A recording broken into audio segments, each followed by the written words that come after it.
Good night. This is the Cutting Edge, and I refer to there with you next Wednesday. You're listening to my favorite female group of all times, Sweet Honey and the Rock.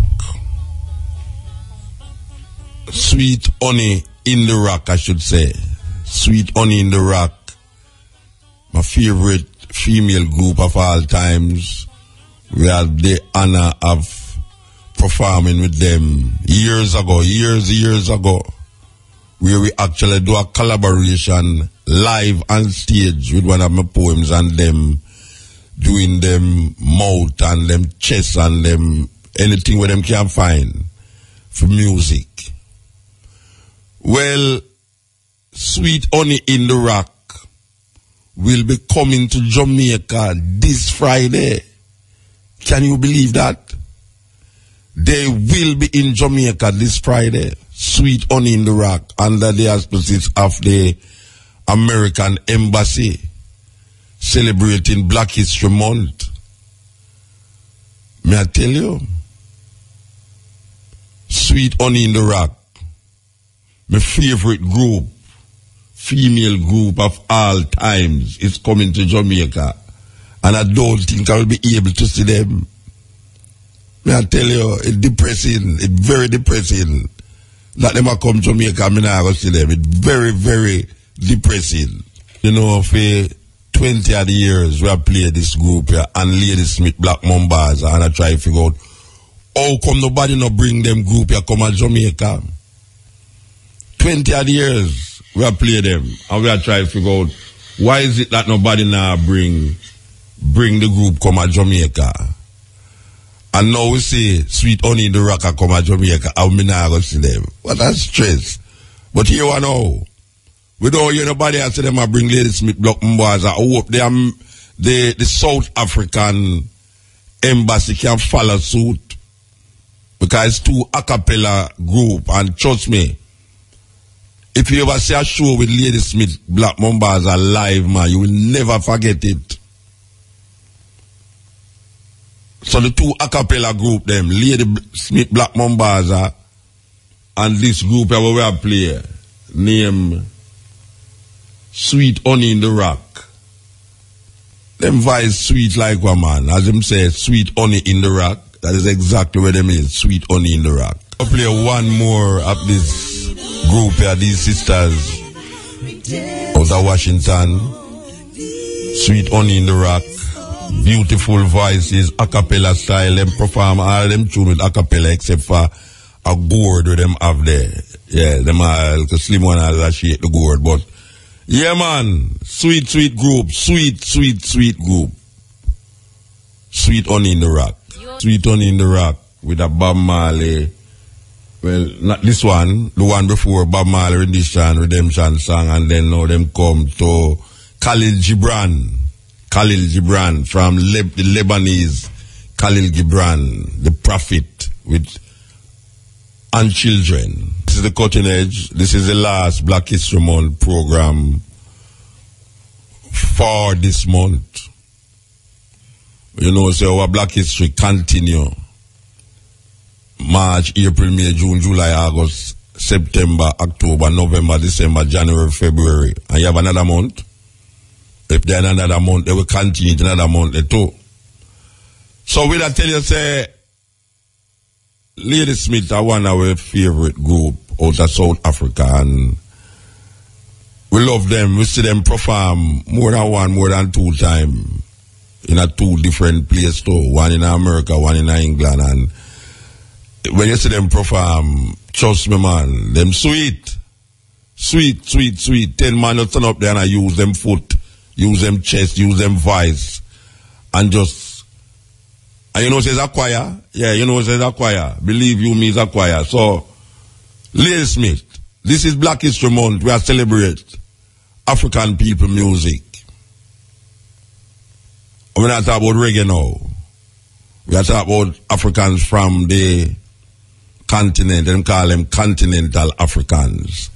We want to get a journey into the music that African people make, and is not very widely popular in the Western world here, but if you're a person who expand your horizon when it comes on to appreciation of music, you will know that the majority of the world is not America. America is just one of the continents. Them have the 7 different continents. One of the continent them. So it's not the beginning and end of it all. And because we are so gross in the Billboard chart, we always seem to look on the Billboard chart to find out what's happening in America. And we know that, for instance, even India turn out more movies than Hollywood. I hope people don't even know that. India, right now, they are trying to figure out what they're going to do, because you do have enough theaters, cinemas in India to provide for the amount of movies we are turn out in India.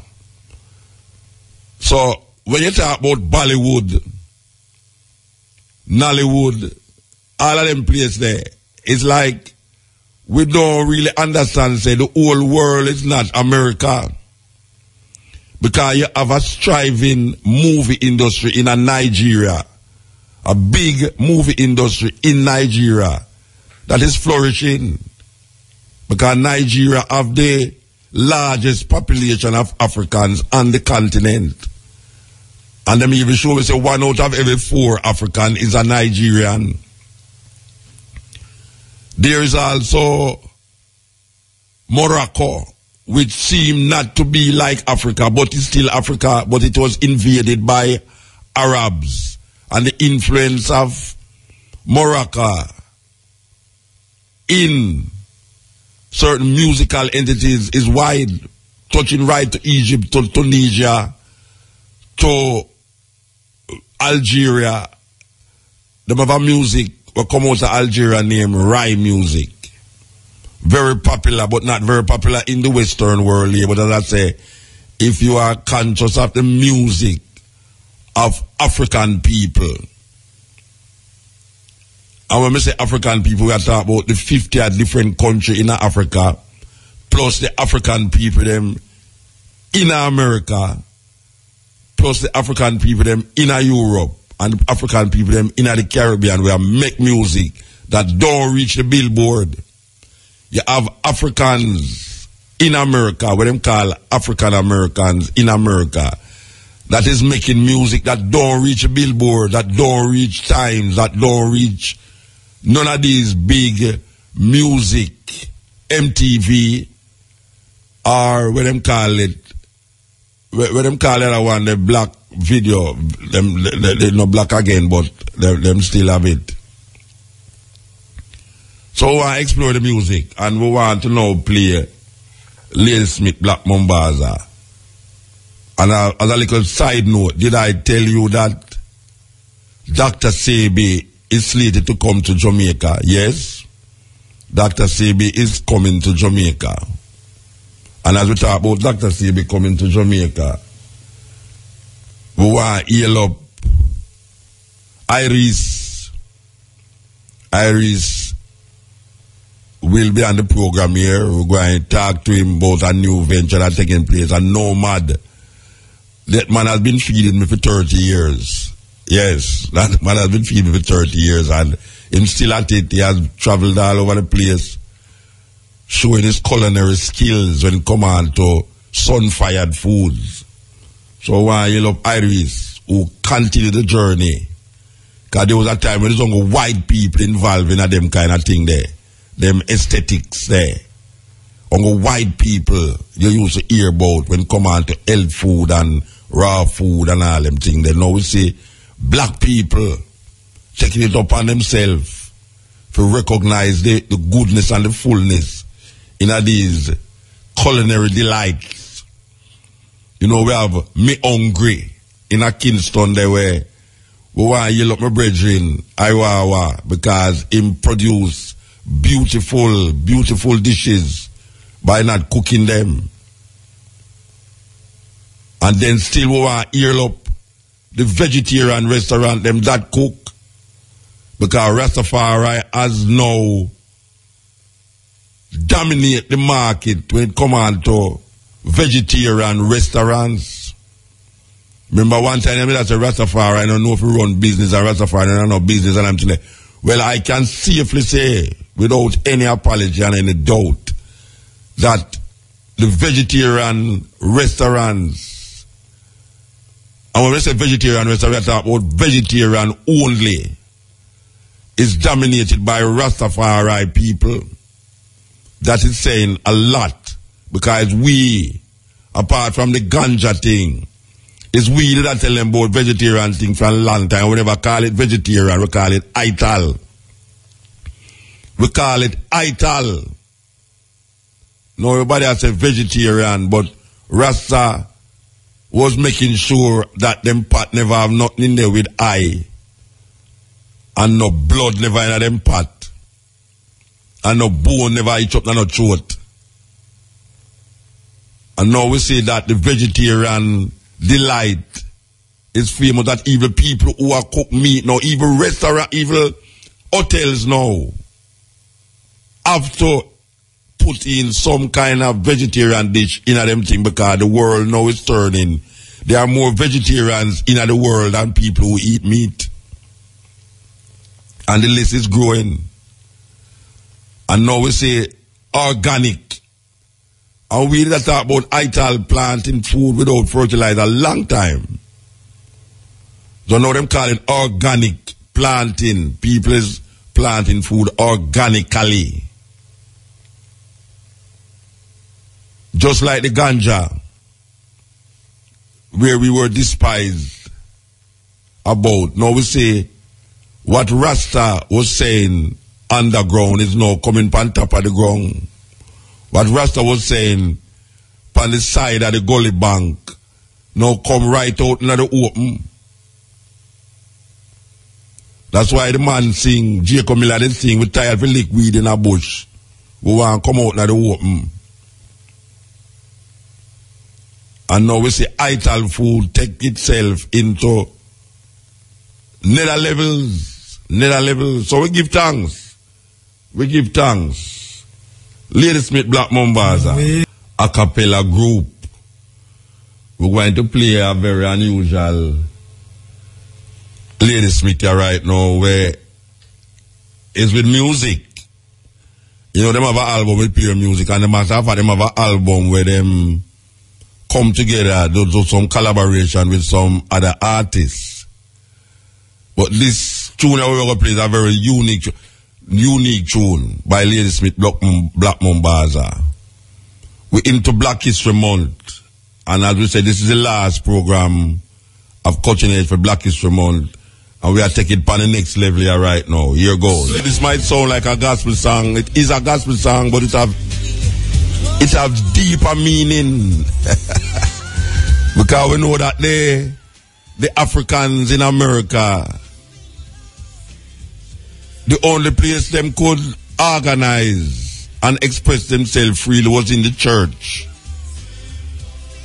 So it was in the church that most of these rebellions, it was in the church that even Harriet Tubman organized a lot of Africans to escape from the south into the north.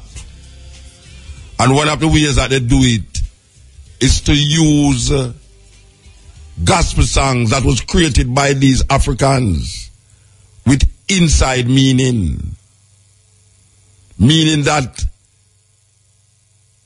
could not be uncoded, if there's such a word, by the Europeans, even though they were sitting in the church. Because you know, say, even though them have Africans on the pulpit, even though them have Africans standing up there and preaching the word of Christianity, they sat in the church to make sure everything will go all right. But the African, them find a next way to codify what them want and them intention. And one of the ways was to use so-called gospel songs to send the message to the other Africans, them who were slaves there. So when you hear about swing low, sweet chariot coming forth to carry me home, you have to recognize that upon another level. And when I told you last week that every gospel song that was written and played by the Africans them in America was played on only the black keys. If you remember any gospel song that was written and played by any African so-called American, it was only played on the black keys. The slave them never used the white key. This is a serious thing. Never use the white key. So here's one of the greatest Nigerian artists ever. Died several years ago. And next artist who we have the honor and pleasure of performing with in his own place, in his yard, in Nigeria. We go there with the musician them and we play with him till morning. A man who had 21 wives. Yes, you hear me right. Him have 21 wives. When we go there, him had 21 wives. And this is Sly and Robbie backing this great Nigerian musician named Fela Ransom Kuti. Cutting-edge. Yes, Muta. This is Aris. How you doing? Aris, good morning, man. Good afternoon, good evening. Oh, gosh, man. When I hear your voice, I feel nice when I hear your voice, man. Yeah, man. Well, it's always good to be at home, man. Just reaching. Oh, you're there, Jamaica? You're there, Jamaica? Yeah, man. I just reaching today. Oh, you just reached today? Yeah. So which part you got this time? From I see your reggae rebel salute, you move out. Yeah, man. Yeah, I was in Panama. Oh, you go home. Yeah.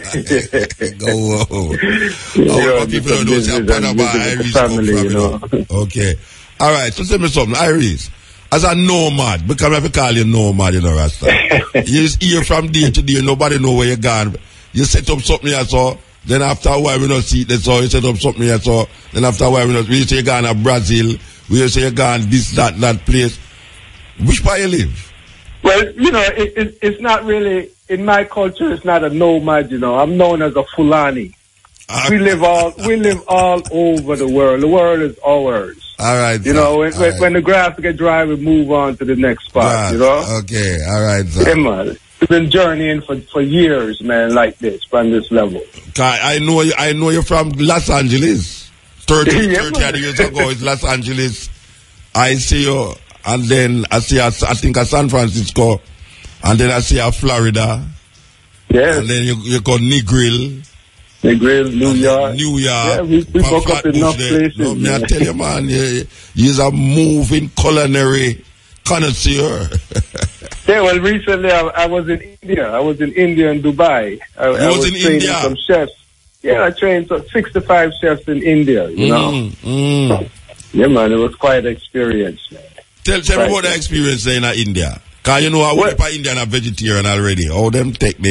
Well, this is the thing, you know. Well, one thing, though, is like, you know, one of my great-grandmothers from here, from Jamaica, you know, she's from Indian descent. Okay. So me reaching in India now, for them, it was like a child of India coming back home. Okay. You know, but it was a different dynamics, because even on the promotional material, when they promote me over there, I see on the flyer the people then put black vegetarian. I said, well, you don't know this was a credential now.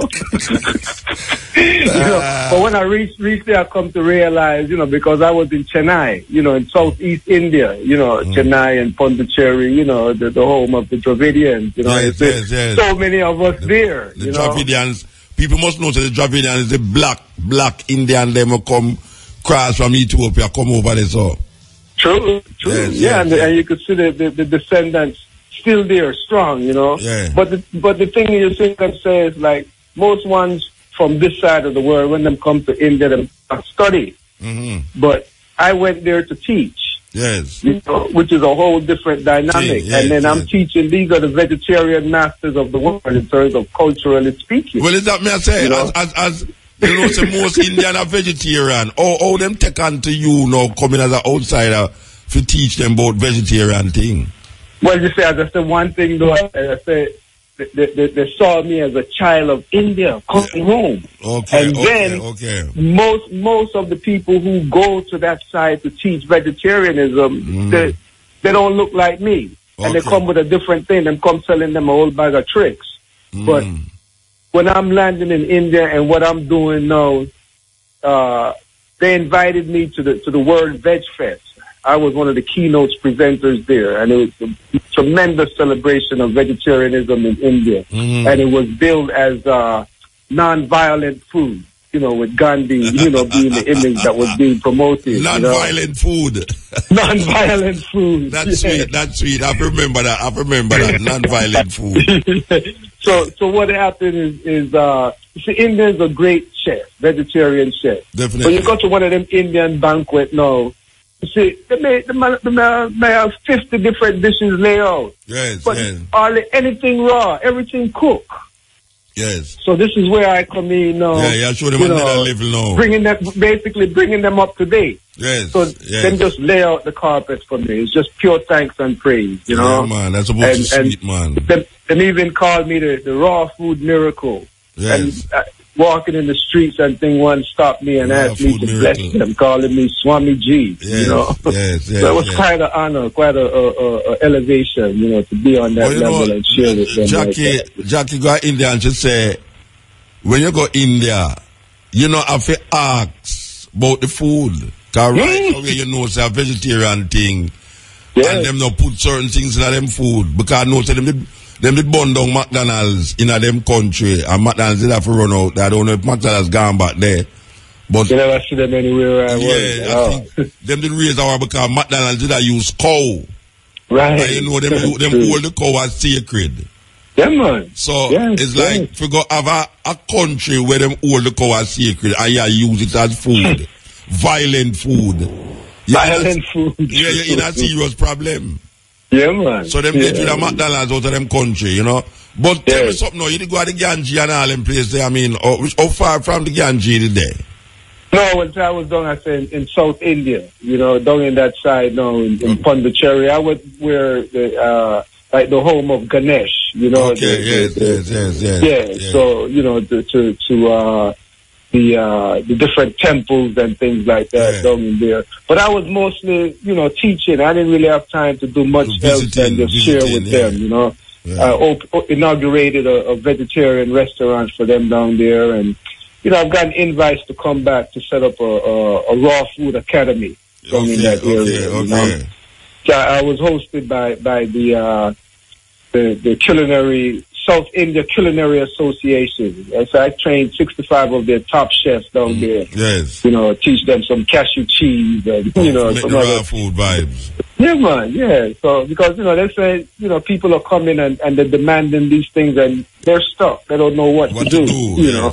So all them know about you? I mean, well, a foolish question that. Everybody answer that question there. All right. So you're back at Jamaica, you know? Yeah, man. Yeah, I'm back home. Jamaica is home, man. You and know, I hear you're starting something up at Portland. I hear you're starting something up at Portland there. Yes, you know, I'm setting up the natural living center up at Portland, and you know, it's up at Bayview Resort. A very beautiful place up in the side, and I'm partnering with CASE as well. You know, the College of Agriculture Science and Education. Yes. So I'm training students in the hospitality studies program there. Okay. So those are going to be my primary chefs, you know, because it's really about really getting the next generation into the raw really food. Getting them into it. And I tell you, I meet some youth that are well motivated, man. You know, one young man in particular, boy, is very impressive, man. It's a man vegetarian all his life, man. His father is a Rasta and never had to touch no meat in life. You know, this is a 20-year-old young man that's looking to go to higher heights. So to be able to be in this place and, you know, share with those kind of youth, that's really what I see, you know, is going to be my main foundation here, you know. So this place is a is a vegetarian place, or just your section going to be the vegetarian part? So my section is going to be the vegetarian. Okay. Bayview Eco Resort is what they're doing. They really asked me to come in to set things for them, because their intention is to be the major wellness destination of Jamaica when it comes to tourism. I saw the sign of the place. The other day I did go out in the Portland, and I see the sign. You at the airport still, man? No, I'm not reached already, man. I'm out here. So like a plane that take off there a while ago. No, you must hear the rain. You know, I'm in the rainforest, man. You know? Okay. So a nice rain to come through a few minutes ago, man. All right, so explain to me what exactly going to happen at this place where you say, what going to happen there? Tell me. Well, the main thing is that we're having a feast, what we call a sun-fired royal feast, all raw food, completely. And, you know, we're going to lay it out, Muta. When that happen? It's Sunday, this coming Sunday. All right, you see, you know, two things that happen this weekend that we now go get to see, you know. True. You know, so my mind is dependent to come up there, because me that go plan to reach up there so for the next thing, and me now get for that, and then Sweet Honey in the Rock, I got there Friday. Yes. Actually, I'm going to see Sweet Honey. Actually, one of the members of Sweet Honey is coming up to share the day with us. He's going to spend a few days there as well, you know. Before cancel and postpone when I go there, you know, because Sweet Honey in the Rock there, so, and Iris up there, so, I'm going to miss it too. But you go up, how long you go up there? How long you go there? No, me here, man. I hear. You go there, so it's somewhere one can come in anytime and thing, not a special. Yeah. No, it's a set permanent restaurant that they're going to have here, you know.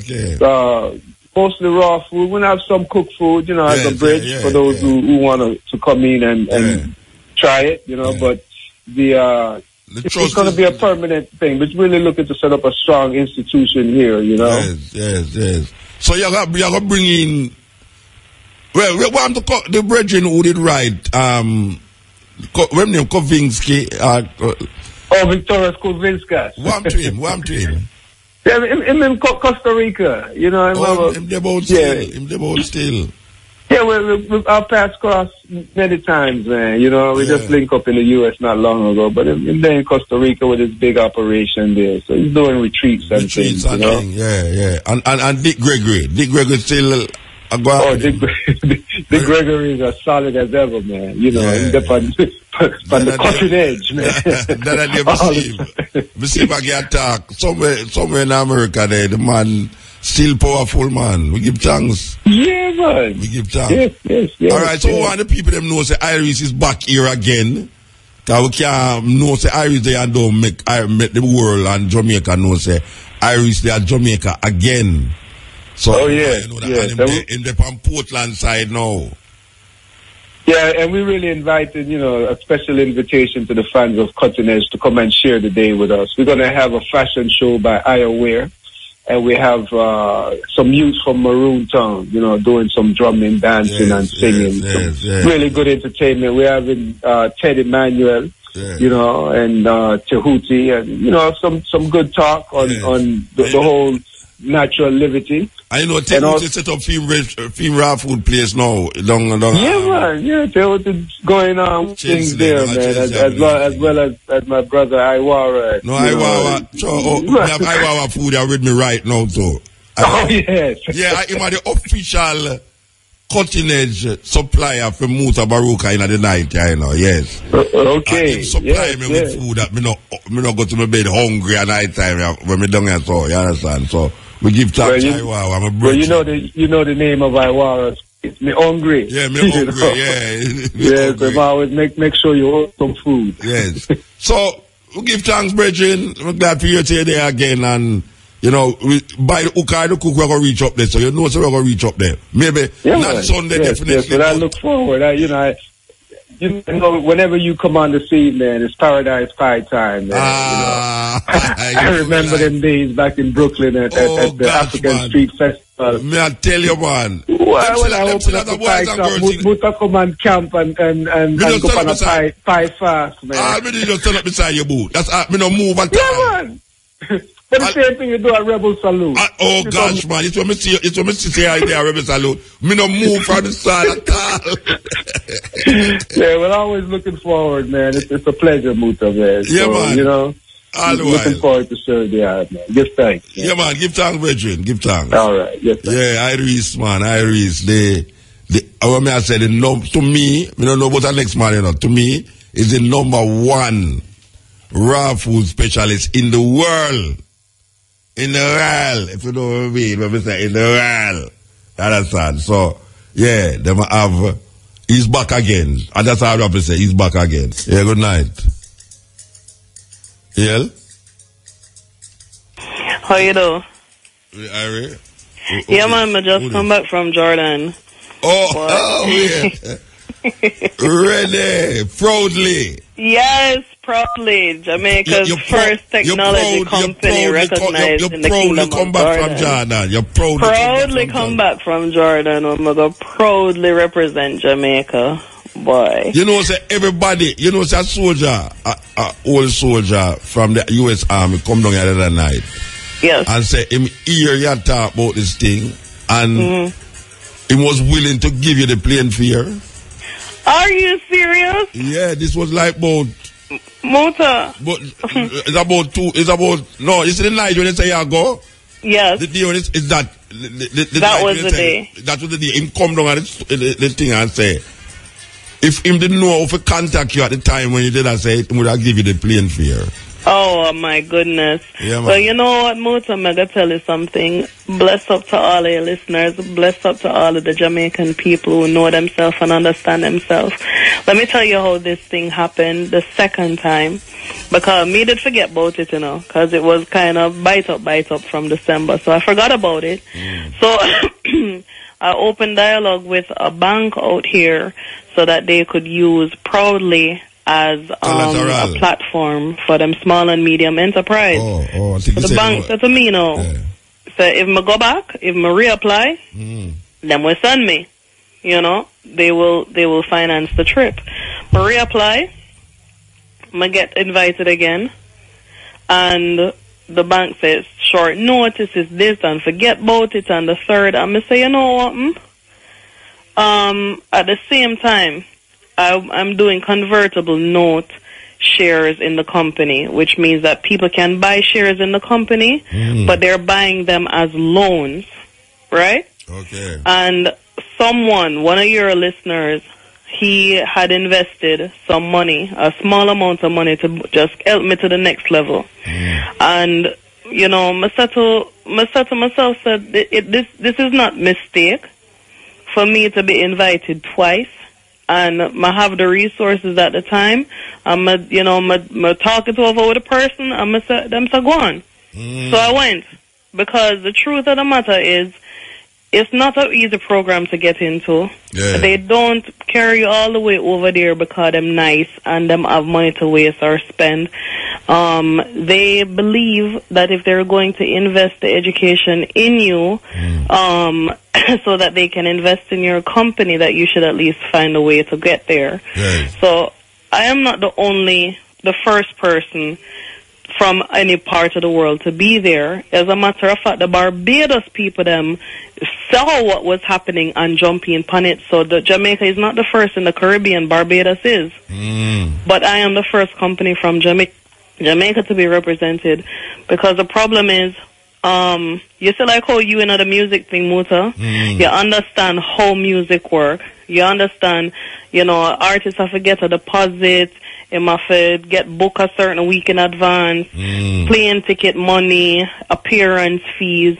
You understand those things because that's the nature of your business, right? Yeah. Now, in the technology world, there are hardly any people in Jamaica really understand how the technology business works, right? And I've been investing in technology since I was 21, so I understand it from the part of the investor. Now I'm a developer, and I understand it from the part of a business person. The problem is the financial institutions in Jamaica who would like to invest, they don't understand technology. And I feel like a fish out of water because they don't understand. Now, the same bank that told me to reapply and told me to go ahead and put myself in the position again because them are going to finance me. At the same time, them going to turn around and tell me so they don't understand or them don't see the point of me going. Them don't see the necessity of it. Right? But really how it works is when you have a technology company, there are certain things that you go through. Even if you have the money yourself, it's best that you go through a boot camp or an acceleration program. What they have in Amman, Jordan, is the first of its kind in the Middle East, North African region. They had a company that they were able to develop, and it went well, and it sold for millions and millions and millions of dollars. So the king said to one of the technology ministers, how can we facilitate more of these businesses? Because obviously this is where the world is going. So what they've done is they've amassed, the education and the process and the know-how in one centralized area. Hold on. Did you know that the time when you leave is the same time the King of Jordan decide that they would start to get involved with the fight against ISIL? Yes, I know. I knew, and they deployed something like 4,000 troops the day before I left. So you didn't get nervous? You didn't get nervous? Tell me if you didn't get nervous. Well, the thought crossed my mind, but you know what? This is it. People live there, and when I heard it and I saw it in the news, because I have experience in the Middle East, what I look at is same way you would have said to a man, say, I go to Kingston or I live in Kingston. I must say, Kingston violent, man. No, I would never go to Kingston. Yeah, that matters too, And someone said the same thing to me when I was there. They said, oh, Jamaica, I would love to go to Jamaica, but Kingston and Jamaica is so violent. And Mr. Smith, the irony of that. So is Jordan. Yeah, and then they had to shut up. Yeah, they had to shut up. Because if you follow the news, you never you're not move going at all. You don't move at all. You don't move at all. And where the fighting is, it's on the Syrian border. Yes. So that is almost the same as saying the fighting there at Georgia. That's how far it is from where everything else is taking place. All right, so continue now. Continue with that. Yes. So, what they did now with the King Hussein Fund is they were able to get money from all over the Middle Eastern region. And so they have vast amounts of money to invest in technology companies. The problem is they don't have enough companies to invest. It's either to invest into. So it's either the companies are they depend on technology that doesn't yet exist. Them will have a hard time, just like how we're having a hard time, because the education is not there. The older generation don't understand what needs to be done and what them need to do. So they intended to invest in 500 companies in 5 years. They're 5 years old and them only invest in 94 companies so far. So they're in collaboration with other entities like the World Bank to go all over the world and invest in education and see if they can help, to foster technology, not just in their region, in the world over. So they have a system. And it's not them alone. You have a company called 1776. You have a company called Techstars. You have Y Combinator. They have so many different acceleration programs all over the world. You go through the program. When you go through the program, they educate you how to set up your company so that they can invest in your company. They provide you a kind of insight that you can participate with how they do business. So even if you decide, say, you don't want them to invest in your company, you can take that education, go somewhere else, set up your own acceleration program, your own boot camp program, and you still have a foundation by which you can go out and help other people and help facilitate the growth of technology. So the program now is extremely intensive, and then bring people from all over the world. I'm telling most of them, they brought people from Silicon Valley, they brought people from New York, they brought people from Kenya, they brought people from all over to explain their business and their process and how long it took them to get there and the kind of work that they had to do to get there. And it kind of gives you an insight and elevates you to a certain level to say, okay, maybe I could do it this way. Because all some things are me that I've right. Me never have it right. You know what I mean? So it's a learning experience rather than an investment experience. Then. It is an investment experience, but them not gonna invest in you unless you know what you do. So them have to educate you first. But the learning experience is extremely valuable. You see me? So you're right, it's a learning experience, but them not gonna educate you. Them not gonna just see you and say, well, it's some money here. You have to know how to set up your company. Them have to believe in you, that you have the strength and the mind and the understanding to know what you're going to do. So it's one thing to say, well, you have a company, but how them know so them not gonna lose their money? You know what I mean? So them have to educate you and strengthen you, so you have to follow through to bring them back their money. So you think you made an impression to the point where you might hear from them again? No, man. I make a solid impression.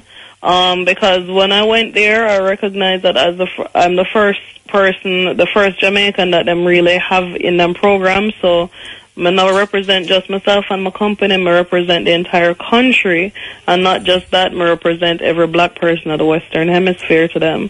So they more than want to invest. The thing is, Proudly is not a startup company. So the minimum injection that they would put into a startup for 30 days Proudly needs more than that. So we're working on the finances now. So they can invest in Proudly, and when they put in their investment, it is going to give it a higher valuation. At this point in time, Proudly has over $1 million valuation without their investment. Without anything. It has over $1 million valuation. So wait now. Jam Pro and the ministry at this, them never see this? Them never see it? I mean, them so far-sighted. Them far-sighted, but you know what? Like me say, you know music, you know some music thing. If another man come and start telling you about bread, you don't know nothing about that. You see what I'm saying? I know you not deal with bread for 20, 30 years. So bread sounds strange to you. You understand? If somebody come and tell you, say them can make $1 million in a 6 months out of bread, you're gonna laugh after them because it take you 2 years to make $1 million. You get me? So I would say it is the unwillingness to expose themselves to what is available or what the opportunities are out there in the world, because you have to be flexible. The world changed in such a drastic way that the technology conversation, this is the oil conversation. The once upon a time when a man discover oil and a man discover gold, those conversations that were being had, what am I going to do with it, how they're going to benefit from it, how much money them are going to make from it, that's what technology is now. So mobile app development, gaming, online services, those are the things that we need to be focusing on now, and how to take advantage of the internet and the use of these devices that we have. Rather than becoming end users, we have to learn how to become developers. Is either we're going to use them in a way that's beneficial to us, or we're going to just use them for, say, well, we're up on Facebook or we're up on Instagram. You know what I mean?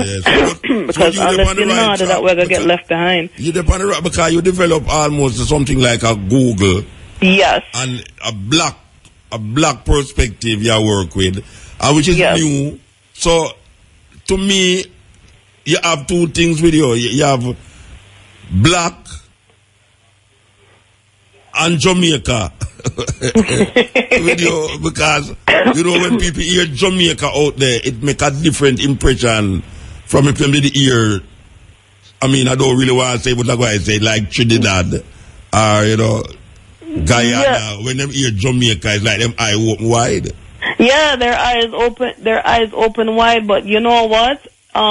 In the global conversation, Jamaica start to look different. But this is the thing, because people start look at we now instead of business people, them start looking at us as the party people, the entertainment people, the people who forgot dance, and so we're not being looked at as business people. Serious business people. As serious business people. Even the way how our taxation system is, it makes it inhospitable for investors to come in and invest in Jamaica. Mm-hmm. So even if they said, okay, for a normal little man who them see them company or see them invention in Jamaica and say, I'm going to invest in Jamaican tax codes are written in such a way to make it difficult. So it's either the company has to be registered in the United States, like Proudly, registered in the Cayman Islands, or registered in the British Virgin Islands. So there are so many things that need to change to make Jamaica more flexible for investment and development. But, you know, the thing is, though, Mota, I mean, are your listeners really, them pick up the thing, right? Them run with it. They saw it, them understand it, them run with it. Yeah. So I can say I have a proven business model because people sign up for it. People use the pages. You see, even Aris Aris LaTham that was on the phone with you before, someone went and set up a Sunfire food page on Proudly. It's the very first page that was set up. Beautiful. Really. The very, very first page that was set up. Believe you me. Yeah, man. Beautiful. And, wait, hold on there. Hold the phone. I want to come back to you. This is the Cutting Edge on RFM. This time it's 12 o'clock. This is the last program for Black History Month, and we are telling you, say, it's very unusual program, and we have a sister up on the phone here where from last year we have been tracking her, and we have been tracking her development, and we've been tracking her movement, and we see where she make a major move. She went to Jordan and come back. How long you was there? I was there about I think 10 days. 10 days. Yep. Wow. Boy, you know, when I hear you talk, I can see me 10% in my eyes. All the thing about say 10%. But, you know, boy, let me tell you something. I'm going to tell you and the listener something. You see, this whole experience, it I don't even know how to put it in words, because I did not apply for Startup Jamaica to go to Jordan. I applied for Startup Jamaica to go down to Kingston, and they chose the company.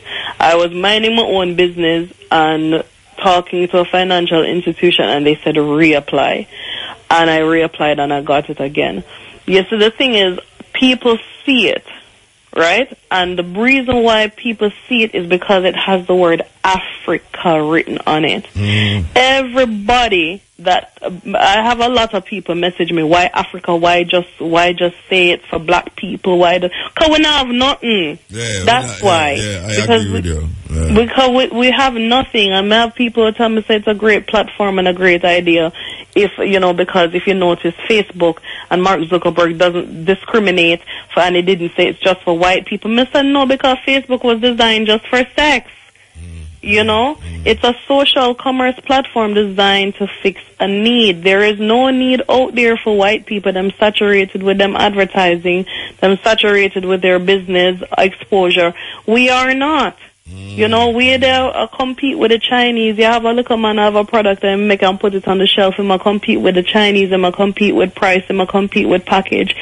He needs to live somewhere that him can be exposed to Africa, United States, Canada, Great Britain, and other people who are looking to purchase his merchandise. That's what it's about. You know, on my way back, someone messaged me about Black Tech Week in Miami, right? And I was supposed to go and do a presentation in them competition. They put me in a competition, and I was supposed to go. The thing is now, they're looking to make South Florida the tech hub of the Caribbean. Oh, yeah? So, yes, the tech hub of the diaspora for North America, the Caribbean, Jamaica, and the United States. So right? Did they have a Wi-Fi that anywhere there in the Caribbean you can just connect? I believe so, but I want to talk about this program. I'm not sure about that Wi-Fi. I'm going to have to look into it for you.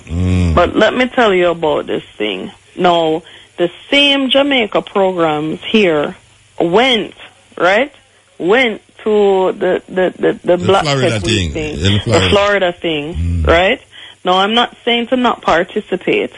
You understand? Yeah. But what I'm saying is, Jamaica, in my opinion, Jamaica is the tech hub of the Caribbean. If you want to make South Florida the tech hub of Black America, that is great.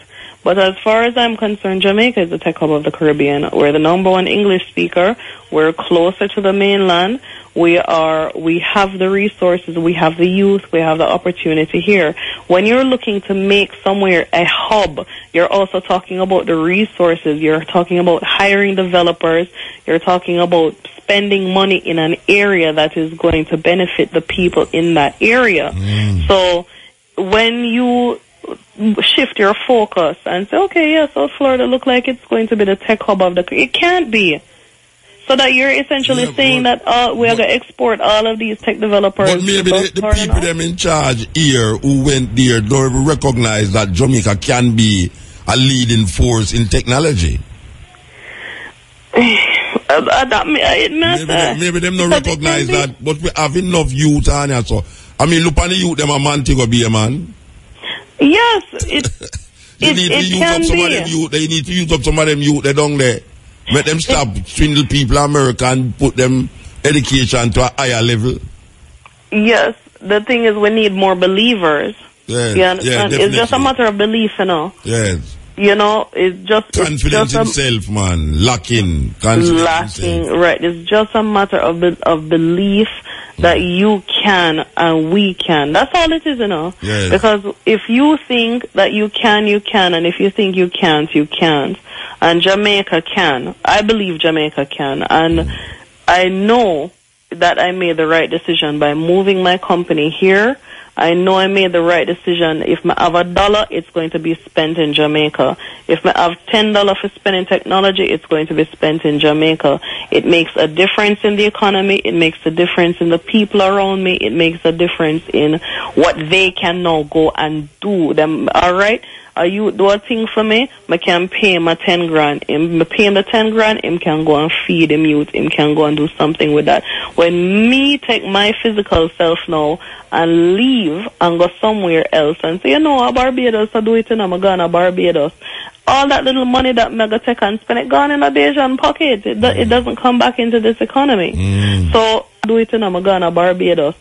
All that little money that Mega Tech and spend it gone in a Bayesian pocket. It doesn't come back into this economy. So I see where technology can be a significant contributor because we have more educated technology people here in Jamaica.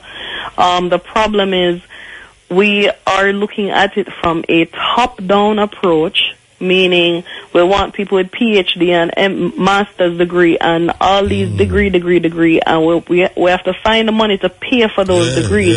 Instead of a bottom-up approach. In technology, you don't need those degrees. In technology, you only need to be able to master a certain program. That's all. You understand? And the same little youth them we have come out of high school and have nothing to do with them life. Them can't find nobody for surety for them education. Them can't find nobody for help them. Those same little kids, we can educate them. We can teach them JavaScript and open source and CSS and HTML5. We can teach them something, give them a tool in them and them can stay right here in Jamaica and make the same kind of money where people are making America, Canada, or Great Britain, but we don't have the vision. We don't have the people who are in the power who sees that. I agree with you. That is why a whole heap of them Ghana man to go believe it or not. Them have the education and the skill, but them don't know nowhere where them can go. But utilize the skill legally. So them take the next road. Them take the next road and why I'm gonna use it to all different kind of things. Legally, exactly. But and swindle people and all them stuff and swindle people and all different manner of evil. But you know, I believe that while I'm here, that while I'm here and while I have my strength, I believe I can make a difference, and I'm gonna try. Well, it appears that you start make a big difference already. I mean, I'm very proud of you. Thank you. I'm very proud of you, Tom. I appreciate everything, Muta, because when you saw the project, you hold on to it with both hands. Yes. And everybody after that has held on to it with both hands. I get one and two like a message was disgruntled me sometime about Africa. Why Africa? Not because you know like yourself and you know like Africa means that me I got change the name of my company for you. It's like they would want to say you limit yourself. But I'm limiting myself, but them not understand that if you're not on the African continent right now, you're not saying nothing. Turn on CNN. You can't watch for 5 minutes and you don't see them advertise inside Africa. You don't see them promote some kind of African program. BBC have a special program for Africa to BBC. BBC, you switch your channel and go on BBC. Yeah. When you look at BBC, Africa this, Africa that, Africa no, Africa yes. So when you go pick up Forbes magazine, you say Africa, then put Alec Weck, Africa this, Africa that. If the people who know and understand recognizes that unless you are on or active in or around the African continent, you're not saying nothing. Whether you're in media, whether you're in technology, whether you're growing food, whatever it is you're doing, you have to start focusing on the continent. Number one, they have more people. Number two, in the emerging markets, like Jamaica is part of that, to the Caribbean and the African emerging markets, you have more opportunity for technology users than in industrialized markets. Industrialized markets only represent something like 22% of technology penetration. So you have more people in Jamaica using technology than you do in the United States, believe it or not. Yeah. You have more people in Lagos, Nigeria. You have more internet users than people in London because they're larger. It's more. But you know, I want to tell you something. You know, 2 years ago, some Africans came here from Ivory Coast, and them say, well, I'm meeting with them, and them say, all right, here we go do. We want to keep a big concert, a reggae concert, in Ivory Coast. But before we keep the concert, we want to have a radio station. And we call the radio station Zion. 2 years after, the man them come back and say, look here, we're ready for the concert in April, and now we have the radio station named Zion. So you can't say, oh, the African them move quick on this thing here. If you know, say, in 2 years, them set up a radio station named Zion, which is a reggae radio station. Right. And them now is going to keep the biggest reggae concert ever in Africa.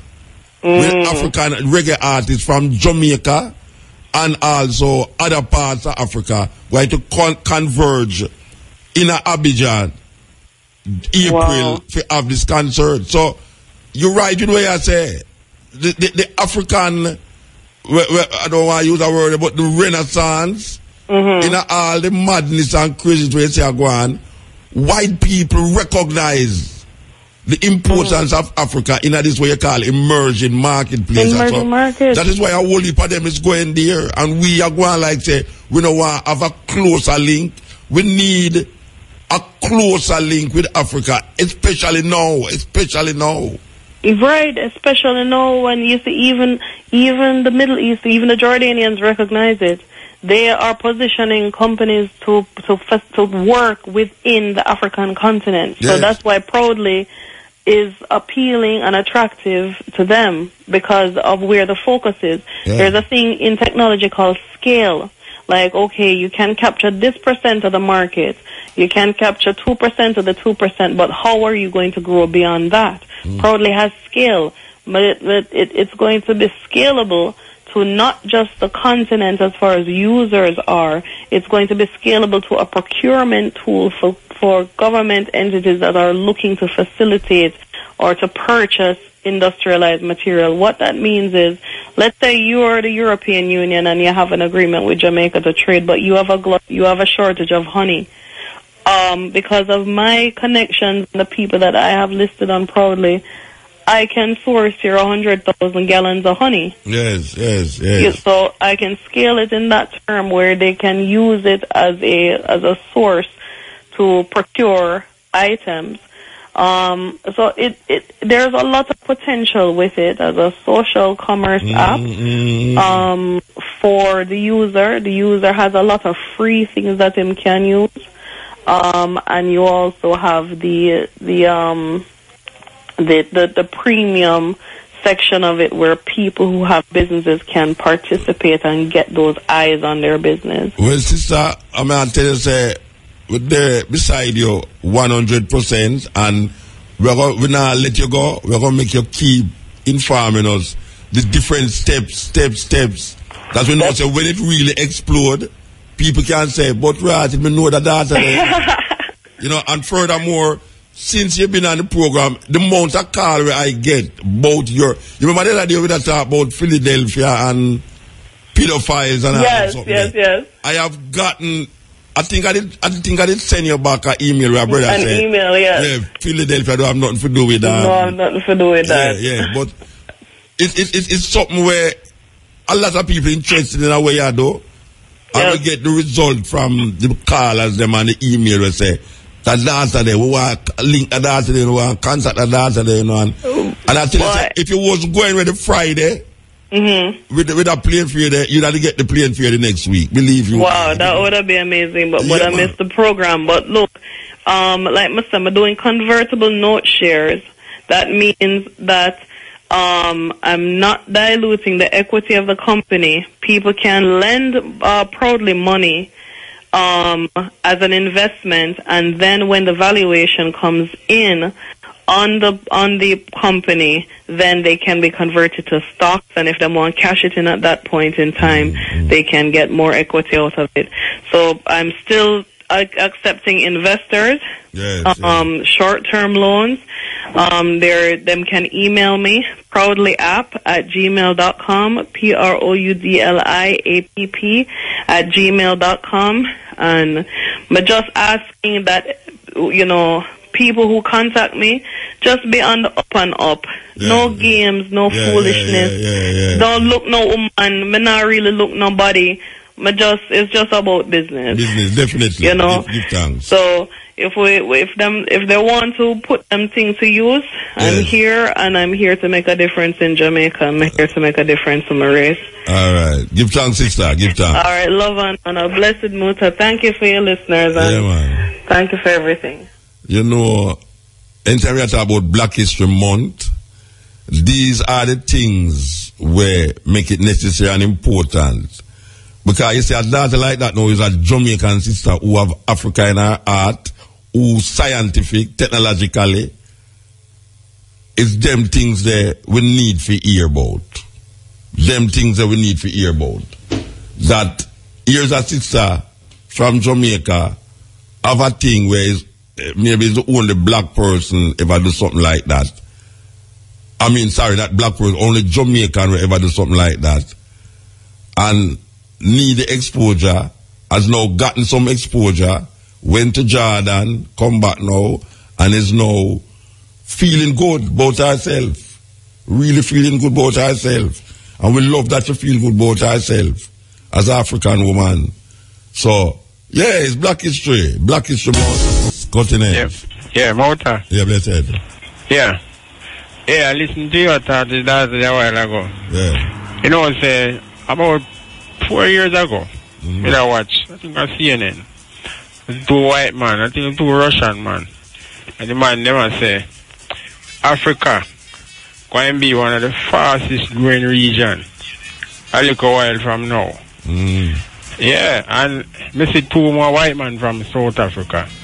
The man never say, boy, if we not do business in Africa now, You know, do business. Yeah. And the richest man in Nigeria, about 3 years ago, a man say, he won't do business in no other country. Yeah. Nowhere else other than Africa. So when some people are there, so I could decide, them don't know where I go in Africa. No, them don't know. Them definitely don't know. Because when you look at this, CNN, every day. Yeah. Them have special program about Africa now. Yeah. The development, the business aspect, the culture. Because I want to show you how the youth, them are use up technology. Yeah, man. Them have business. You think we are use technology? You have some people, some part of Africa, them man, they use all them cell phone and turn all irrigation on them farm. Watch a man. You have a youth where invent something. So I have to go find it on the internet to tell the people then. Africa is not where people think it is in at this time, yeah. No, because you see what happened now. Them don't realize you have 52 countries down there. Yes. So you say something are going bad here, so people say Africa. Just like when you hear something one at Kingston, you hear something going bad at Kingston, you say you're not going to Jamaica. Yeah, because you people say Kingston is Jamaica. Yes. But you see, is that another thing still, you know? When you come to, say, you have the 12 tribes down in Africa, like Ethiopia, and I think some of them, they Ghana. But I think more Rasta they take on the economic side of life more serious. Yes. When they have more foothold in Africa now. Yeah. Rather than I look for the raw repatriation. No, man, man, I look on a biblical thing, you know, and get caught up in the get them out. Thing. So, man should look towards migration instead of repatriation. Because no wrong with that the word repatriation, because repatriation means you go back to which my ancestors come from. Yeah, but them should look on it in a way of just because migration. Just because them look on it like a Moses type of thing, yeah. Go back.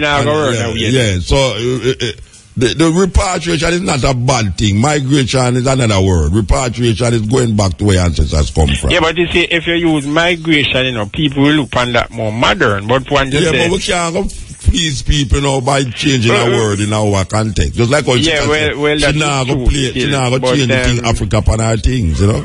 But even down here still, you know, because me I tell a lot of people, say, look here. A lot of people out there willing to help the poorer class of people, you know, but them are willing to help themselves.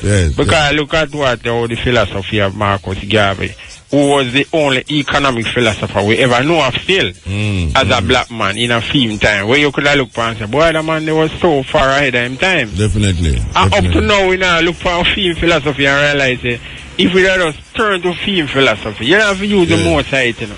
Yeah, because some people say, oh, Marcus Garvey is smart, but me say, look at the man's philosophy. Sometimes we can't watch the message. Just take the message. Look what achieve in a film lifetime in short. And right now you have people who, even if you come and say, I'm going to use him, because when we look on, you know, him just want black people to advance themselves to the same standard like white people. Yeah. Because that's two things them control, you know. Well, them seize the land and then them end up come control the market. Because in America, white man them control the market. If you can market a product, because looking at the movie industry, you know, one man own a 20-30 theater. And the whole of them in one association. So if you're not in the association, you're moving and go through a line of theater there. Yeah, it's hard. Then I see when Jamaica to man, you know, say one man own the whole of the theater. Okay. Because Magic Johnson, one time Magic Johnson said, look here, him say when I look at the black people own nothing. And him make up a complex with about 12 cinema in night. And him said that's why I have to own some things, because I see black people own nothing. Yeah. And him have a chain of supermarket. You can remember I have him Johnson Corporation and Magic Johnson owns that. Yeah. So he must own some things. I think he own piece of Sony too, I think. Yeah, him buy shares and different things. So you see, people must look on these people, because look here, the bank now will do nothing for poor people, you know. So when poor people carry their money go to a bank, that's not. You should have an organization. You don't have one organization in Jamaica who own a credit union. Where the poor man benefit from. Them no want a China supermarket. It no want. You understand? It no want a China wholesale. The Chinese them control the retail business. And look where the money go. The money now go back in a black people pocket. It go back in a some other nation pocket. And at the same thing in America, because them say when them look and see the amount of money circulate throughout the black community, them say only 5% that remain with black people, you know. And at the same thing down in Jamaica, everywhere else, look for who can get the money when the money circulate. So that's why I see poverty. Well, it will change, you know, Reggie. Yeah, but it takes some time. It will change, and it must change. Yeah, but the people going to have to be aware. But if people that turn back to Marcus Garvey philosophy, just read back what Marcus Garvey say about economics. Economics, say, come on. Organized and centralized. The man say, even in a university, if you will have a university, and he said within that university you have an organization. Yes. And some man come out still know more than some because he is a part of the organization. But with the singing and dancing, we need some more than just singing and dancing, bro. Yeah, it can't. That alone not put you no way. You understand? It's a part of yes. Yeah, but we need more than that. Because that's why matter about the artists, them, you know. And some people say, boy, reggae music now going away and this, that, and thing. But one man come and say, because the DJ them cater for, I said the audience when I really buy a record, them just deal with a hype. Not when a man I get one, him lick more, him have hear his song a clip and the rhythm can go up on a show, drive a nice car. Probably him not think far enough. But if a man think far like how Bob Marley that think far, because me Jimmy Cliff him did hungry for stardom. And him Bob Marley did hungry for it to say as if a man hungry for it because he did want to see himself go way out and want full stadium and them thing there. Because me listen one of Bob Marley baby mother and she say Bob Marley did tell her say him going to be more popular than Elvis Presley. And see you see the thing with Bob Marley. So the man have a vision way more reach. Yeah, we have to move though, Bridget. We have to move. Yeah man, anyway, easy. Yeah. The program full of so much advert, it's made what I tell you. A holiday must the next week, sir. I must a holiday the next week. Why the thing I got so. Anyway, yes. Yeah. Listen. Yes, Muta, give thanks. Hi, everyone. The other night, I surfed the net and I found a Jamaican inventor.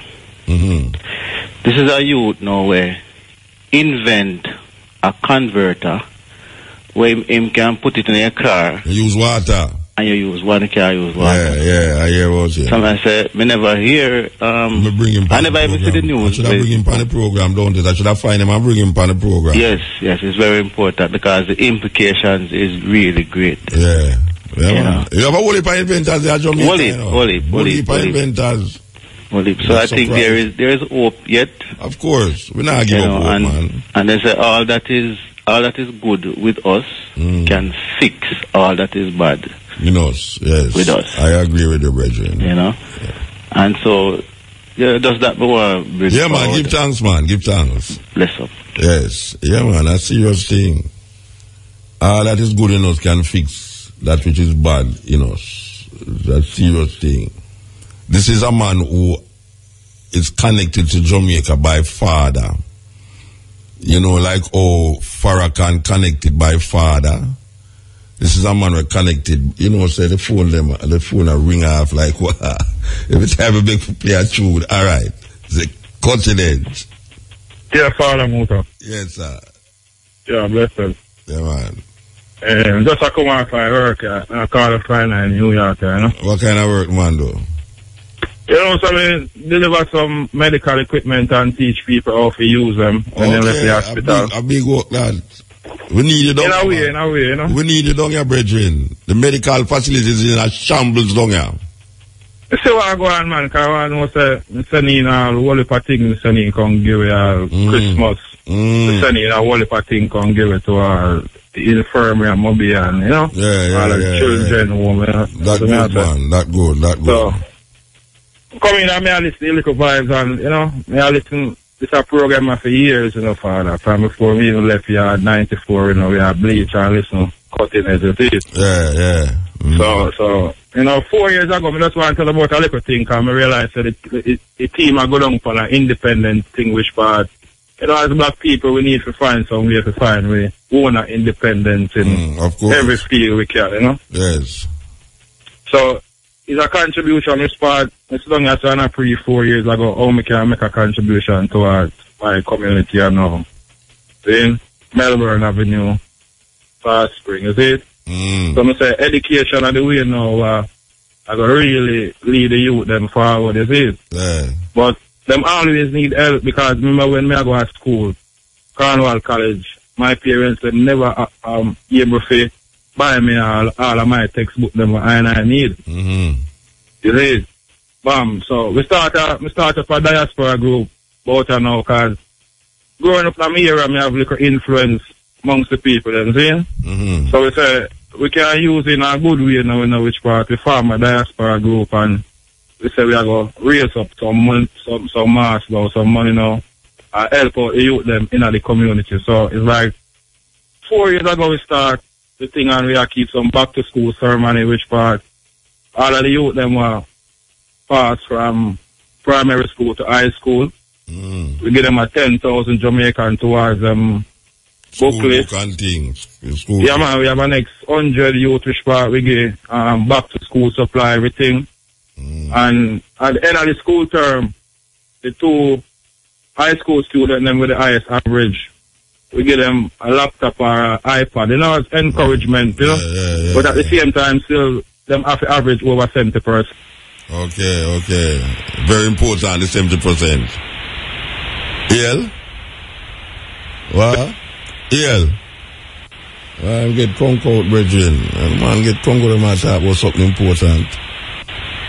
Anyway, I hope him call back again. We don't tell you about a brethren who have father Jamaican connection and great poet.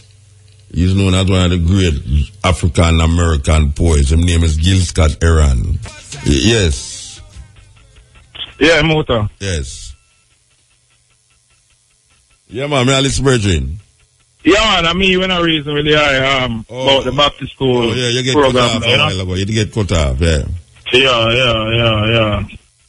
So, I say, every year we honor the student them average over 70%, one boy, one girl, with an iPad and a laptop, and we are doing it for 4 years now, 21 students we sponsor so far, Mm-hmm.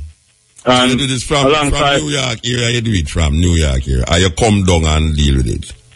No, Muta, if you tell the truth, I'm 18 years now, I'm not in Jamaica.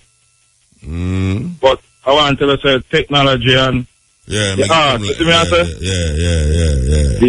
because when everything I go on, I stay right that's why in the Bronx and watch everything I go and see me. Right. Yeah, man, technology wide.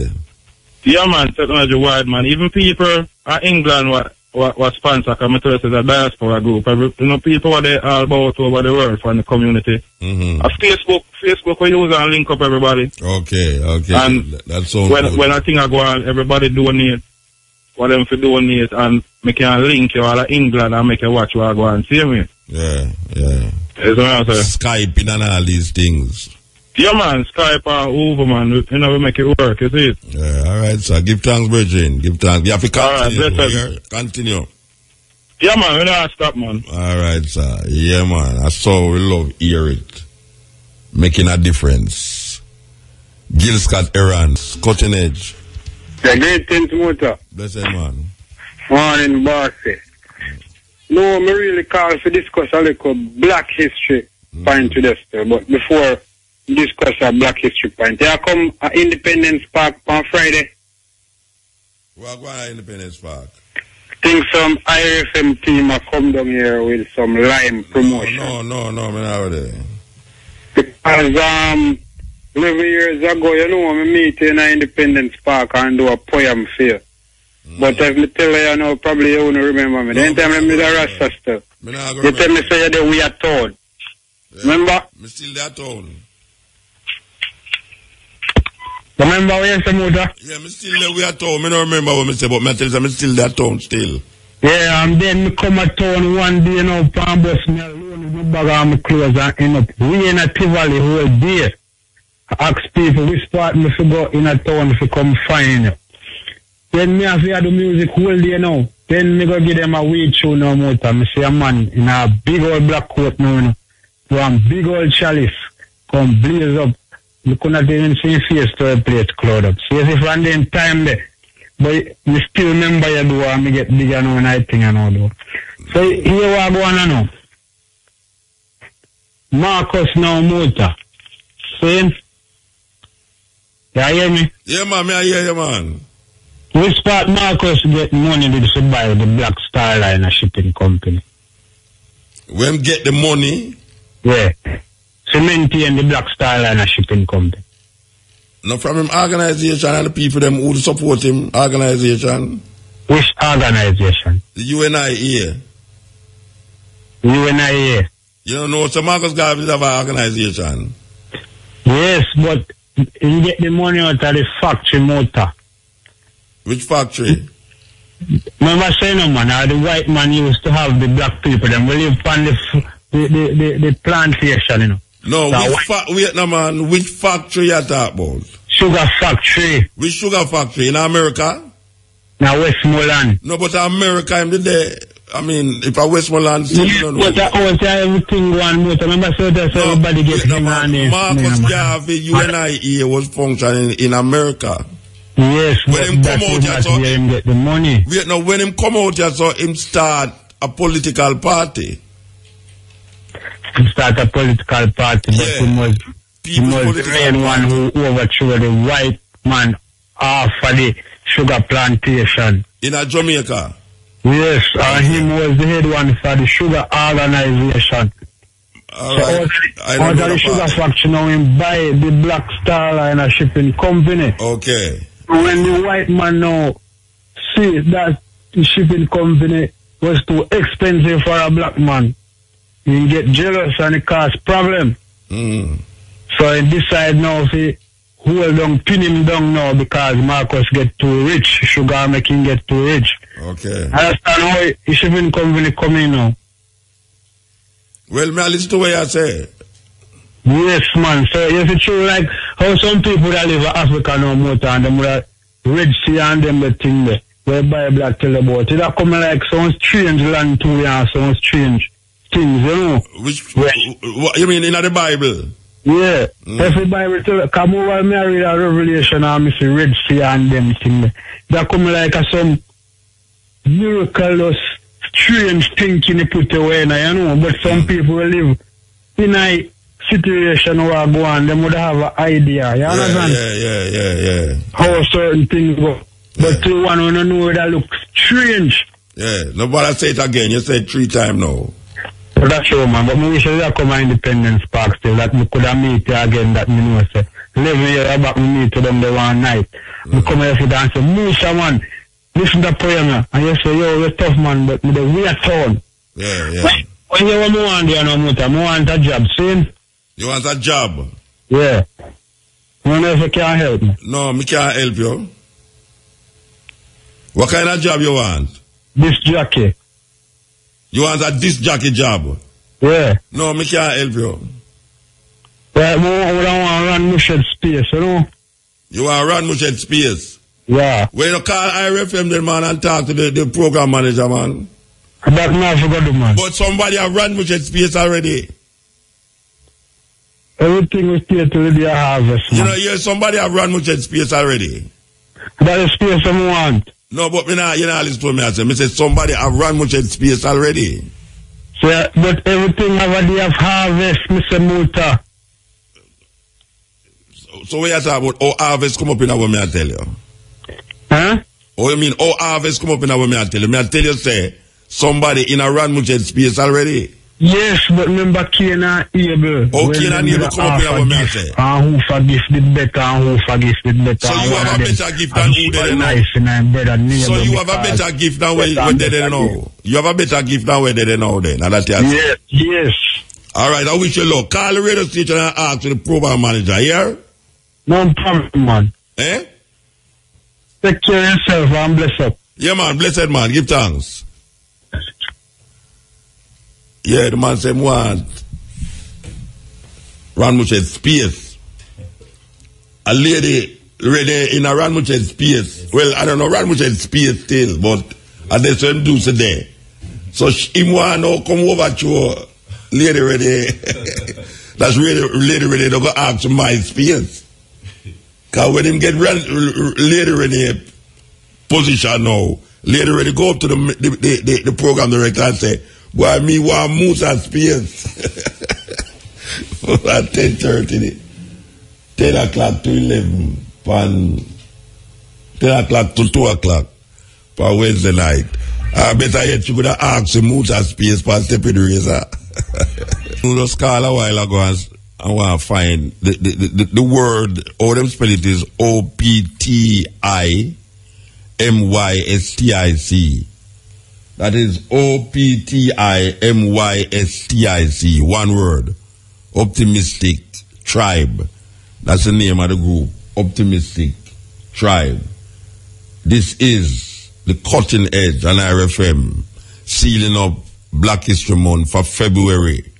We start Black History Month again in March.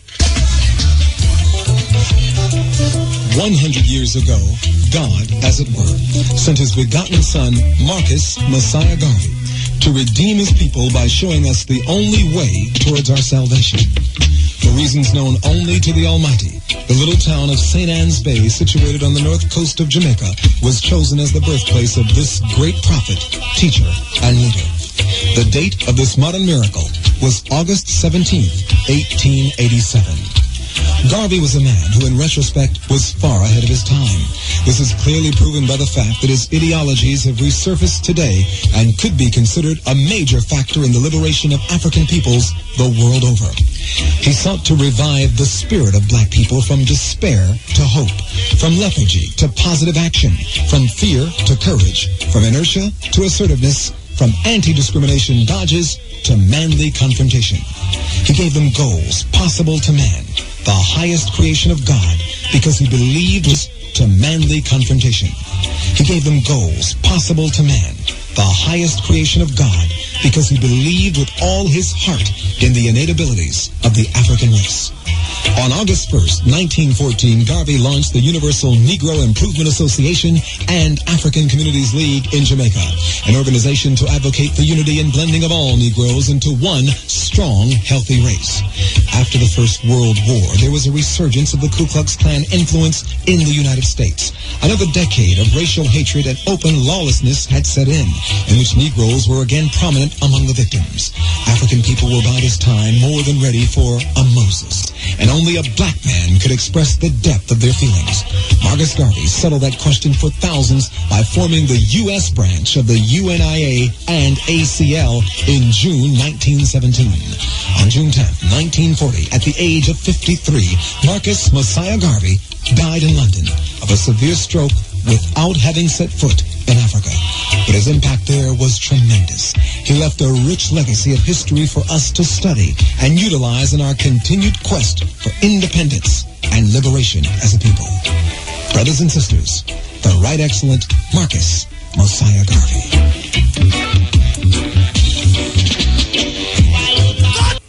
Okay.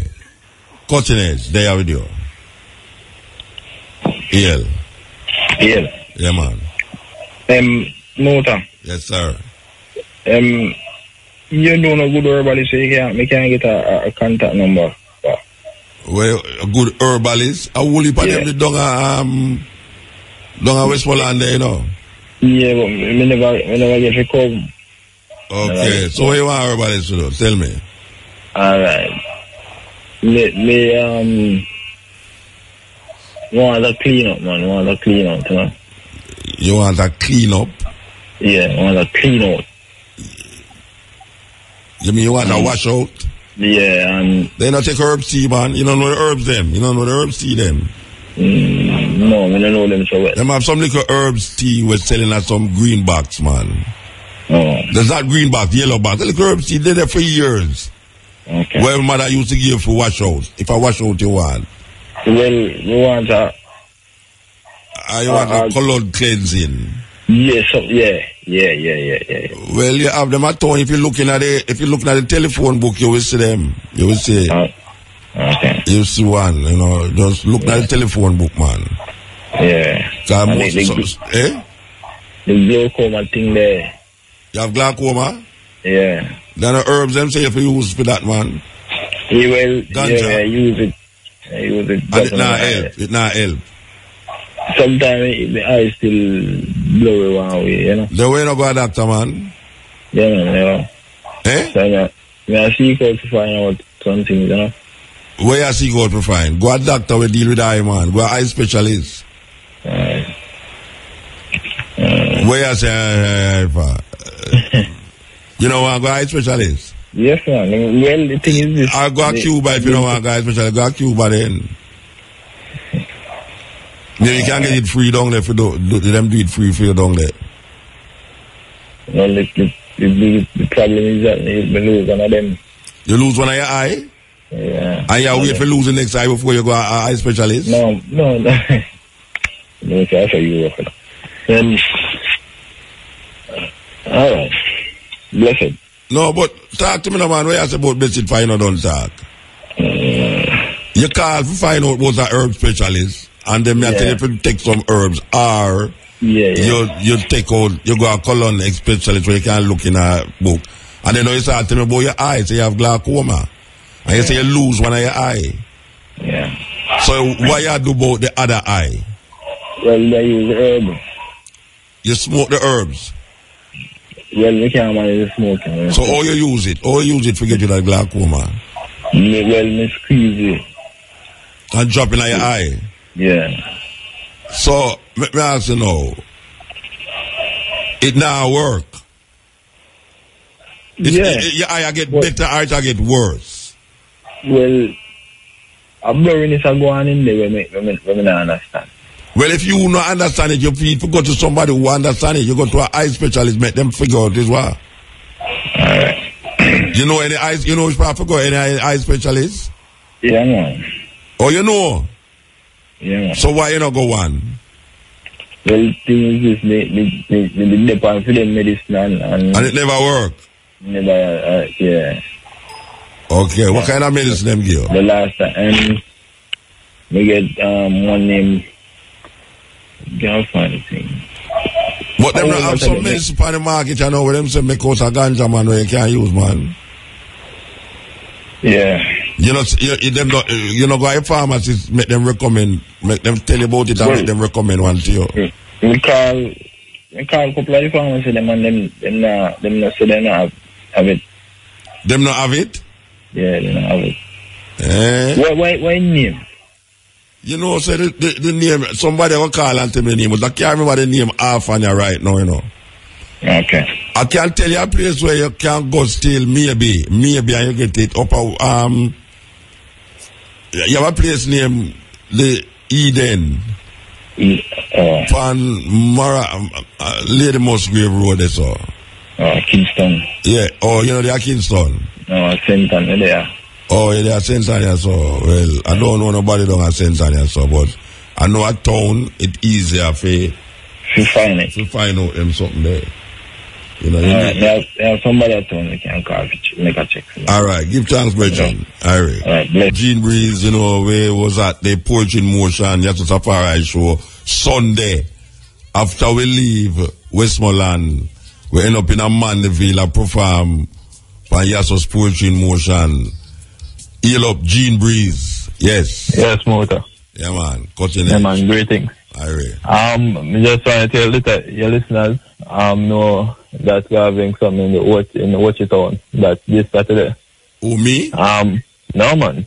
Your listeners, we. Who is we? As youth, the Flag in Arm Youth Organization. Okay. We, along with other youth groups within St. Anne, you know, we're gathering and having a street march. It's for the children, you know, it's entitled Save Our Children. And we're really advocating for the need for safeguard the life and well-being of every Jamaican child, you know, because we saw what's going on and it don't make no sense we wait and just because it don't to us, you know, we keep silent. And when we cry out is when it's too late, which is when it reach our doorstep, you know.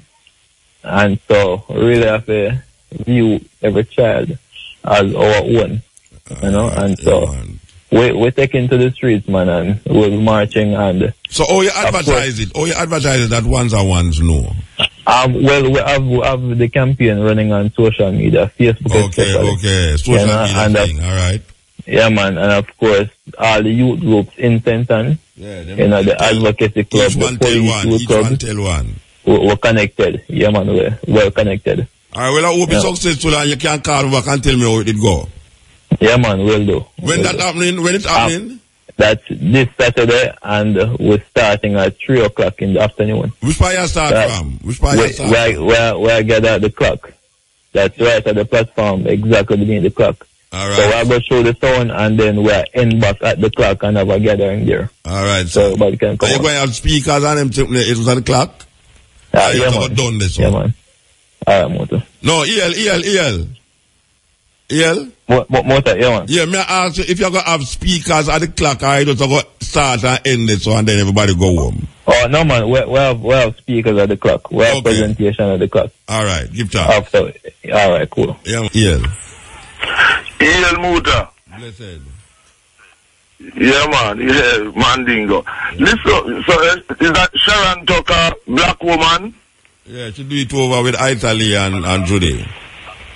Yes. We really sounding good, you know. So, heal up Sharon Tucker too. And I just want to heal up all of the people them from St. John's Road, Spanish Town, Featherbed Lane, Trevor, Darien, and Marva, and everyone from that area in Spanish Town. See? Listen, yeah, and also, of course, Wildman Street, Dunkirk, Brethren, them and Sister and thing. You see the Jaria Awards thing there too? There's another correction that must be made, you know. I see they have the gay lads as the awardees, as a group, but they have duo. The gay lads were not a duo. They were a trio. The BBC and the other two man them, yeah. Exactly. They end up calling themselves Psalms. Delano Stewart, BBC and Morris Roberts. Morris, the virgin from Dunkirk. You know what I mean? Yeah. The three of them, you see? You know? Because the gay lads is really the original studio. Who do that? They're not supposed to know that. But them not a mistake they make, man. They're not supposed to know that, man. Exactly. You know what I mean? When I see them have duo, you know? Yeah, and I love to see the fact that our schoolmate, Carl Peterson, getting an award, you know? Yes. Yes, because Scotty, Carl Peterson was in the same year, electronics, with same year as Bagger Case, and Scotty same year, and Lindell Wright, Collie Smith, younger brother, and I was a year below, and then you were a year below me, with the same year with Philip Linton, Arrows, and Danny Blackstar, Blackstar Sound, with Bus Tiger and thing, you know. All good, you know. Kingston Technical have so many people, and a lot of people don't know that the great King Tubbies went to Kingston Technical, night class, though. Yeah, man. Electronics. I don't show that thing. Bonnie Wheeler used to go there one at the time, too. You know anything about that? Bonnie Wheeler, I know you used to go to Camperdown. Okay, so yeah, I have it right. Yeah, Bonnie Wheeler used to go to Camperdown and I think play Manning Cup for Camperdown, because a lot of people don't even know that Bonnie Wheeler used to live out of East too, or by Homestead Road. Yeah, man. Bonnie Wheeler and the real footballer in the Wheelers. But play football good too, and thing, but Bonnie Wheeler used to play for Camperdown out by East when he used to live out by Homestead Road. We and thing, you know. Yes, never. Homestead Road, I Cedric Brooks and them man they used to there too. Oh, Cedric Brooks. No, Homestead Road, not a place where people used to congregate, man. I only parrot used to congregate and play music too. Yes, man, for real, man. I remember you have the gas station out there as a kind of landmark. Yes. Oh, by Homestead Road, you know, because I would say a lot of people don't even know at one time to Bob used to live out by East or by Mountain View. We are not talking much later now with Bullby thing, you know. You know, man and man and Peter Tosh for many years live at Spanish Town in some city. But talking about the upcoming elections in Nigeria there that has been put off and so it's really looking. It's really going to be crucial because Nigeria is a state where have the most amount of Africans in the world. And it look like this guy, Bad Luck Jonathan, not going to win again because he has proven himself to be I don't like him not caring. Tell you the honest truth, I don't want to see him there again. Me too. Totally. I mean, this is a guy who put in condolences for a few people who died, Jews and so, in Paris, but had nothing to say about the 2,000 and more African men, women and children from Nigeria. Boko Haram kill. But, Boko Haram kill. And trying to provide an excuse for the Americans to come in with them troops in Nigeria, saying him want the Americans to send troops to help him to fight Boko Haram. There's absolutely no need for that. Nigeria population is about 180 million. The army is very, very large. Yeah, you don't need no American troops to come in to fight Boko Haram. No, sir. No, sir. But you know what it is? He's trying to use it as an excuse to bring in the Americans in Africa. And we know, as Marcus Garvey said, the only military force that must be in Africa must be African. We don't want no non-African military force to be there. And what them do as a skank to, the Americans have an African from the States named Darrell Williams. I saw him on a press interview with the Senegalese so-called defense minister, saying that, of course, he is in Africa as head of the American military to, no surprise, to represent American interests. Yeah. America, of course, it's American interest. Well, Obama has militarized Africa, you know. Obama has done more to militarize Africa than any other president, including Bush. Yes, exactly.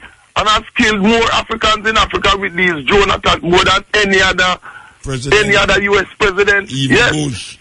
So, yes. And you notice, they're using an African as a front to be head of the military in Africa, Darrell Williams. Yeah. You understand?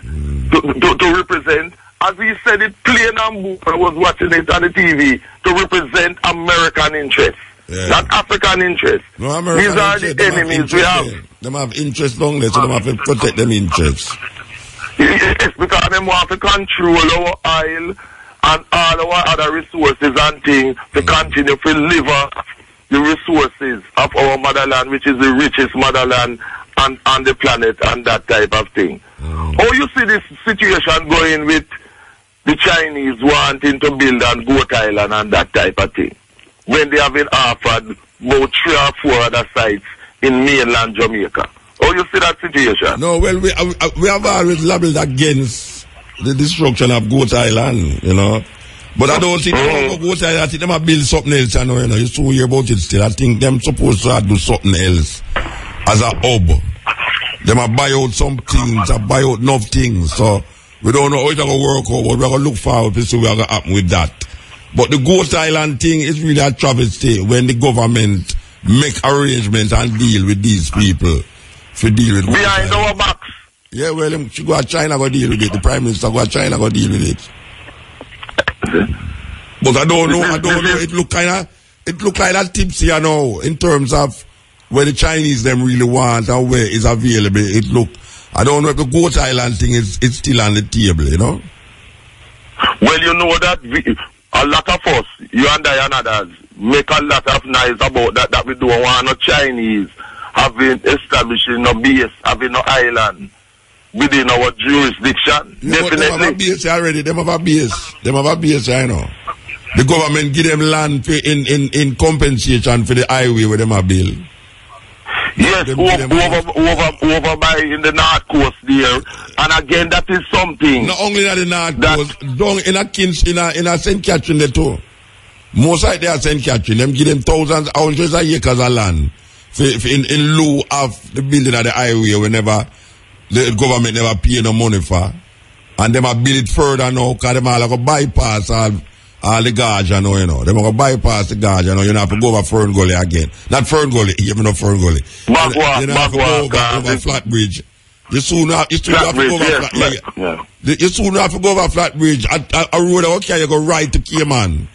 Cayman has park. Cayman has the right through Cayman has and go. Yes, the bypass system. Yeah, and then now we see the thing a bypass the whole Mount Rasa. And them are going to bypass again, go straight and connect back in a St. Anne there with the next word. So them now get no money, but them get land. And we are give away land and don't recognize and then saying that our people are squatters. Yeah. And then saying that our people are squatters, and we have to make a stand against this, because no political regime in Jamaica, whether PNP or GLP, because we do business, two of them is the same, have any right to give away any land in Jamaica. The land of Jamaica belongs to us. As the Africans of Jamaica. I use the word Africans of Jamaica because that is part of the reparations. Part, not all. Part of the reparations. Because we got no reparations after 1838. As we know, it's the racist British enslavers who got 20 million, which is billions today, as compensation. Our African ancestors got no reparations. That time no Chinese and no Indians from India or any other group had come to Jamaica. Jamaica was built with the blood, sweat and tears of our African ancestors. And Liverpool too. So Jamaica belonged to us. Liverpool was built that way too. True, and Bristol. Yes. Yeah. Liverpool, Bristol, London. Bordeaux. In France too. Bordeaux.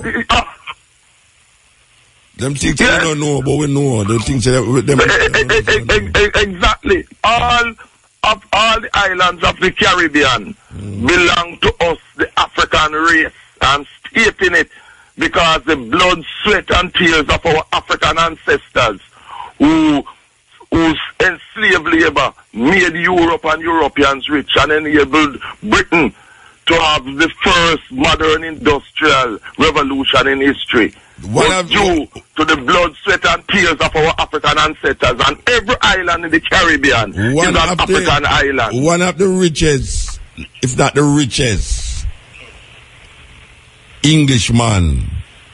Yes.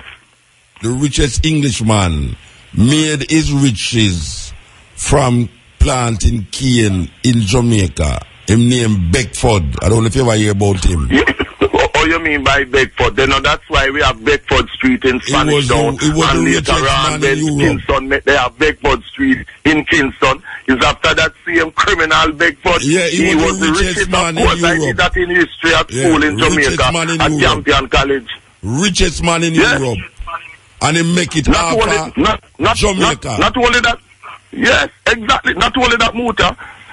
He and the others who incidentally never planted any cane. No, it's our African ancestors who actually planted the cane.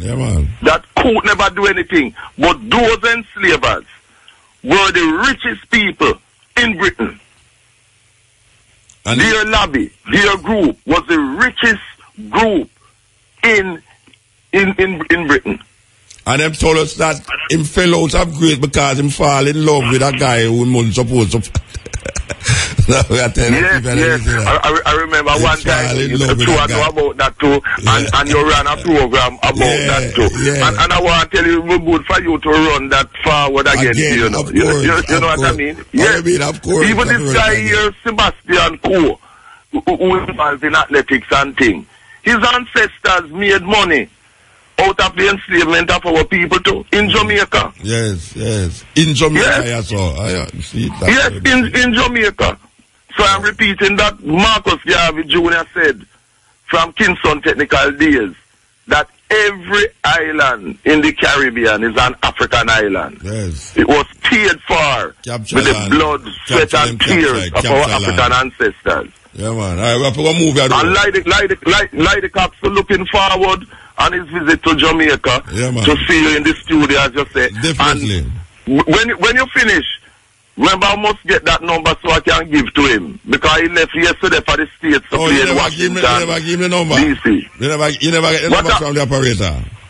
No, she said that, she finna say... no, then she not listen out there. No, Neil?